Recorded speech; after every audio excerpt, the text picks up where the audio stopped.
Hi from my platform, w0nders TV show.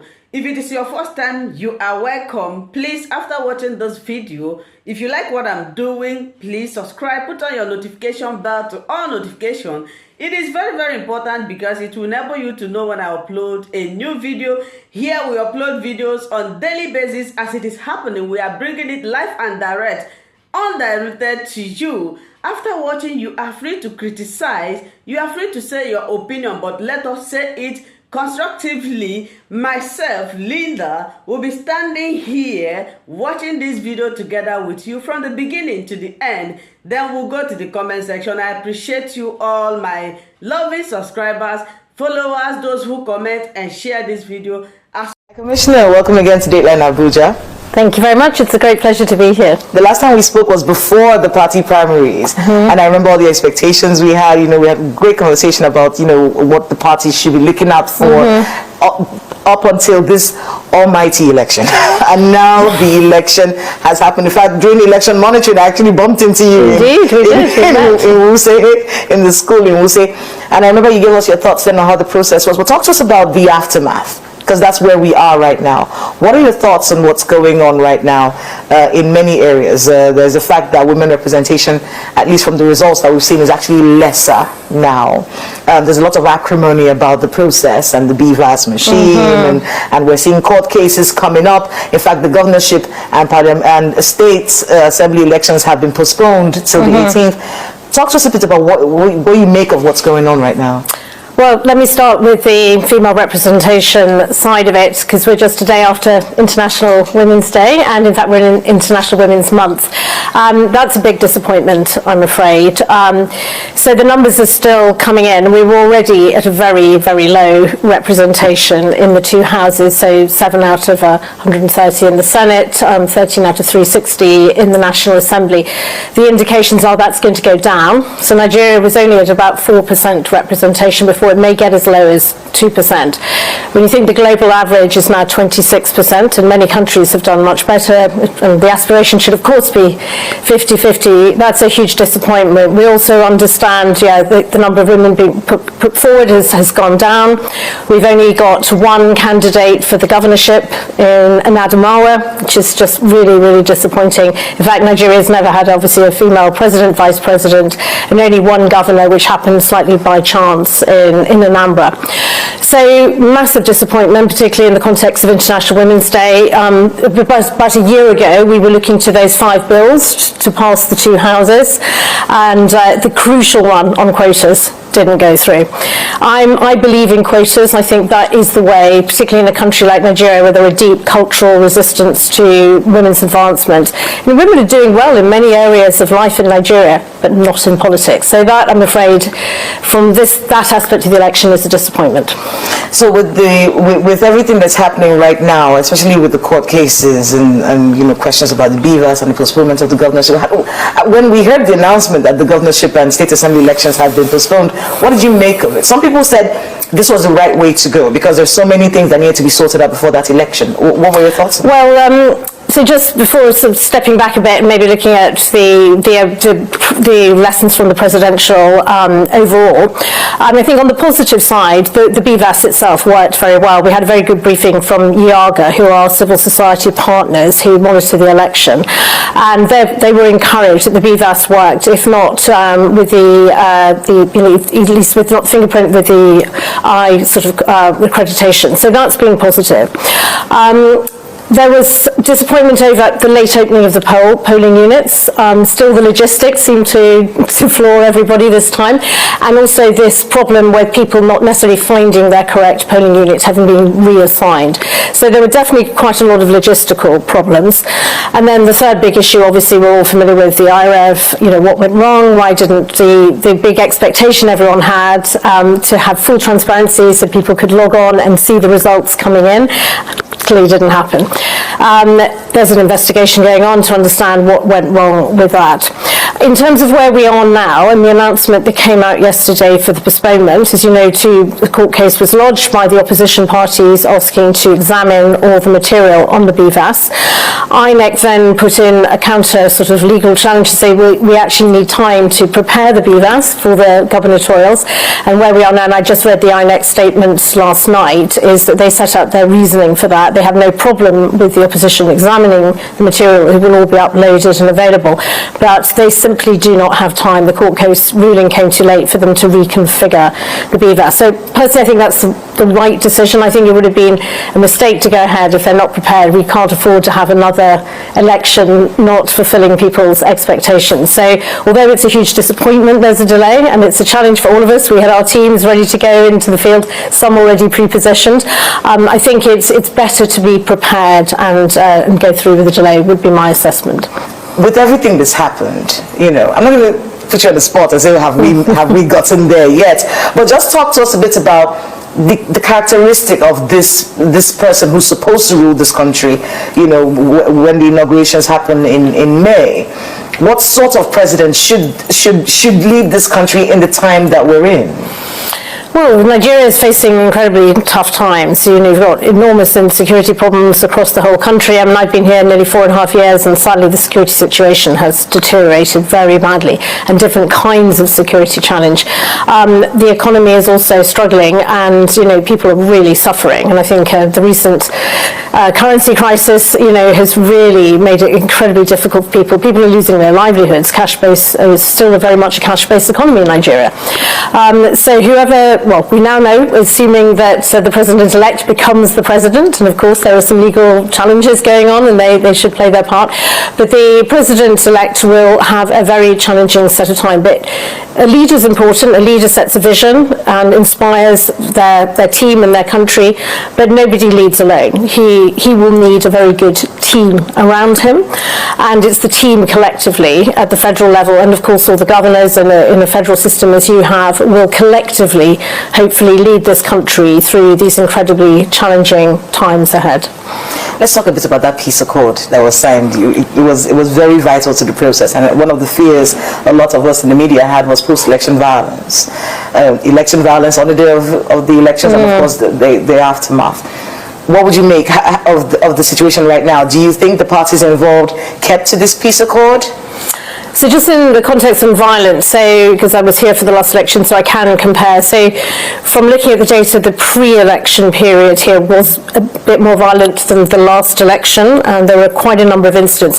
But the actual election itself, the day of the election went off relatively peacefully, and certainly more peacefully than in 2019. We're now in the post-election period. And I'm encouraged so far that all the party leaders have said very clearly to their supporters that they're disappointed, they're not happy with the results, they're challenging the results, but they're going to do it through the courts, which is exactly the right way to go. And we commend them for making that very clear. So far, we haven't seen a lot of post-election violence. We're still, I'm not resting on my laurels, there's still quite a long way to go, and obviously the gubernatorials are really the next big test of this. And it's very important that all the party leaders emphasise, as we run up to now delayed gubernatorials, that those go ahead peacefully, that people feel they can vote without fear or favour. But so far, I'm encouraged by people recognising the need to do this legally through the courts rather than on the streets. Following the presidential elections, we got a lot of people who were disappointed in the process. Maybe they didn't get their candidates win, they didn't see all of that happen, and many of them may feel like they're discouraged. They may not want to take part in the process. For those who feel a little disappointed and probably don't want to be a part of the process anymore, they just want to let them do their election, and what can you say to people like that, just so that they can be encouraged? So first on turnout, certainly compared to last time, which was 35%, I think the numbers are coming in, there's a range obviously, but around 28%, and that is a big disappointment. And perhaps a bit of a surprise, because certainly the numbers registering went up considerably, and a large number of those who registered collected their PVCs. So the expectation was there would be higher turnout this time. The second reason may be that now with the BVAS, obviously you cannot vote until you're actually accredited, closed sort of biometrically, whereas in the past, frankly, that would have been easier. So it may be that the numbers were inflated before, so we need to look at that. But having said that, those two caveats, nevertheless, it is a disappointment, and the numbers are certainly lower than I was expecting. But we understand it would be interesting to get a breakdown. A large number of the youth, certainly in places like Lagos, where they felt their vote would count, did mobilise. So there are glimmers of hope around the country. And my message to everyone, including the youth, is don't lose hope. Please go out and vote. These gubernatorials in Nigeria can make even bigger difference than the presidential in many cases. So please don't be discouraged. Go and vote. Well, that's all the time we have for Dateline Abuja this week, but I want to thank you very much for making out the time to be with us. Sadly, this is going to be the last election. Sadly, I might have to come back for the next one as an observer. We would love to see you as an observer in the next election. Yeah. Thank you so much for being with us on Dateline Abuja, and good luck with everything you have to do. We are 555 Vision. We are working on this 555 Vision for the more than 5 years now. And in all true findings, there is no possibility in absolute that Nnamdi Kanu will go against Simon Ekpa. Possibility is not there. So what you do now, as you are coming up, is to subscribe to our YouTube, 555 Vision YouTube. That is where we are going now to do balance and check. And we will launch 555 Vision YouTube because we have come to serve Biafra, to restore Biafra with the 555 visions. And for this reason, after set and done, I think when you are playing what? You say pick two, general market. That checkup is where we are now. So, balancing everything, because we are serving Biafra through whatever you people cannot even understand. Bringing down the checkup, possibility is not there. The possibility of Mazen Nnamdi Kanu going against Simon Ekpa is like Mazen Nnamdi Kanu pulling his bones out of his body, which you know the possibility is not there. The possibility is 0.00.01%. You can cut this video and send it to anybody, both his wife, both his family members, both those who is celebrating when the wife was talking. You know, there is something they call Onya Goburu Kabaro. Onya Goburu Kabaro. Like these people who is trying to celebrate disunity in Biafran struggle. I will not make you popular. You are trying to celebrate disunity. Do you go back and check Mazen Nnamdi Kanu program? Do you think his program is what he can do alone? This program is not what he can do alone. He need me and you. But you who is calling us fool, when we go back to 555 Vision, we will bring you all we have done, starting from 2012 till this very minute. We will go back to repeat all our videos and all our prophecies, all our predictions, things that will come and when it will come. So, as you are watching, people are celebrating Onyagobu Kabaro. Are you trying to tell me that Mazen Nnamdi Kanu's wife doesn't know all that is happening? Why did she keep quiet for the first time? This is a game. Nnamdi Kanu is a master of all game. I have come to my personal platform to speak my mind. Nnamdi Kanu is a master of all game. When they say that Jesus Christ will return again like a criminal, then I am the person who received the vision that Biafra will have their own Bible in 2017. When I made mention of Biafran Bible, that Biafra will have their own Bible, some people begin to call me fool and the Mugu. Later, I said, Nnamdi Kanu, Jesus of our time. Nigerian Christians begin to debunk on me. I said, even pastors will begin to preach Mazen Nnamdi Kanu. All is on video because of people who is calling us Mugu. We came to serve Biafra with 555 vision. Go and ask Emo Bai. Go and ask Adeboye. Go and ask Chris Ayekinome. Go and ask all those people who is robbing your money in the church. They don't work with the 555 vision. We came purified to restore Biafra. And as you are listening, go back to 555 Vision YouTube, subscribe, because we are going to launch 555 Vision. We've been working on it for more than 5 years now, because of this particular moment we are into today. And for this reason, we have just come to enlighten people. Those of you who is celebrating that Uchechi Kanu have spoken against Autopilot, Nnamdi Kanu is the founder of Autopilot. Nnamdi Kanu cannot deny himself. Before you call Simon Ekpa criminal, before you reject Autopilot, try to go and meditate. Remove whatever you call sentiment, human sentiment. Forget about you. Forget about any other person. Think on your own. When you think on your own, then you ask the possibilities of destroying Nigeria. If this is what one person can do. One person cannot destroy Nigeria. The collapse of Nigeria is in Autopilot. Autopilot simply means one who came out doing what he thinks is right to do. But what we can understand from those people serving under political solution is they are afraid that Simon Ekpa has come to take over from Mazen Nnamdi Kanu. They said he want to eat where he didn't sow. But to go back to my video where I send the interview between Mazen Nnamdi Kanu and Simon Ekpa. What Mazen Nnamdi Kanu told Simon Ekpa there, for people who is calling us fools.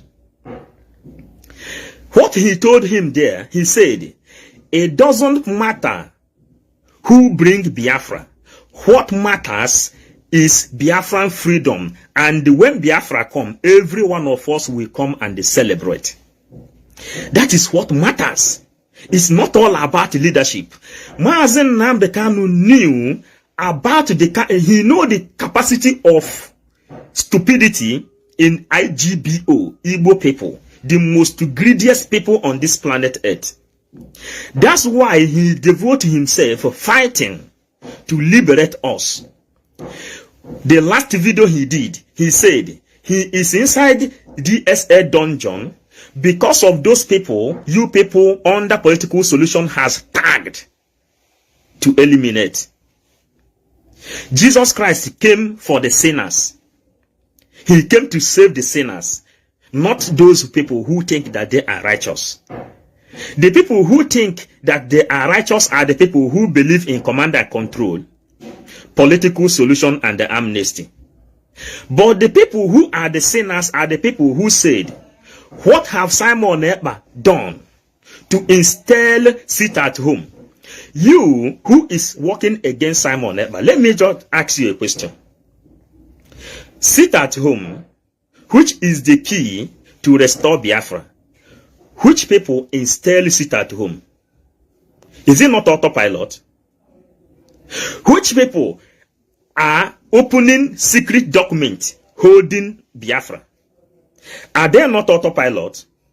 Are you telling me that the woman, Uchechi Kanu, are you telling me that Uchechi Kanu is not watching, knowing that Simon Ekpa is digging the same history which Nnamdi Kanu dug when he was teaching us what to do at this particular point in time? Are you telling me that she is not watching? But Onya Yoburu, Kaabaro, I am not hiding my face. I am telling you what I know, because we came to serve Biafra with the 555 visions. Until Biafra is restored. Ezia Yozi and Yezi and the Nondo. Because on the Nondo, natural freedom. We give you freedom, free of charge. Are you getting it? This is what we are doing. Nnamdi Kanu have watched you people. He said, whenever Biafra comes, he is not even interested to become president. That he will go inside one village and build a small house where he will live. And around that place with crocodile. That is what he said. Because he knew that the reason Ohaneze Ndigbo refused to join him, the reason Eastern governors refused to join him to restore Biafra is because they are well concentrated on leadership. But what Mazen Nnamdi Kanu need is freedom of Africans, freedom of black people all over the universe. That's why he said he is not even interested to become Biafran president. It is us that will impose president on him. So you who is celebrating that Uchechi Kanu has come and speak against Autopilot, ask yourself one simple question. Without sit at home, do you think Nigerian government will change the... Thank you so much, my wonderful viewers, for watching this video together with me from the beginning to the end. Like I said before, if you like what you see here, if you like what I do in this platform, as you have finished watching this video, please hit that red button that says subscribe and put on your notification bell to all notification. In that way, you'll be able to know when I upload a new video. Share my videos, leave your comments in the comment section constructively. Until I meet your way again in my next video, I still remain your w0nders TV show. Bye-bye.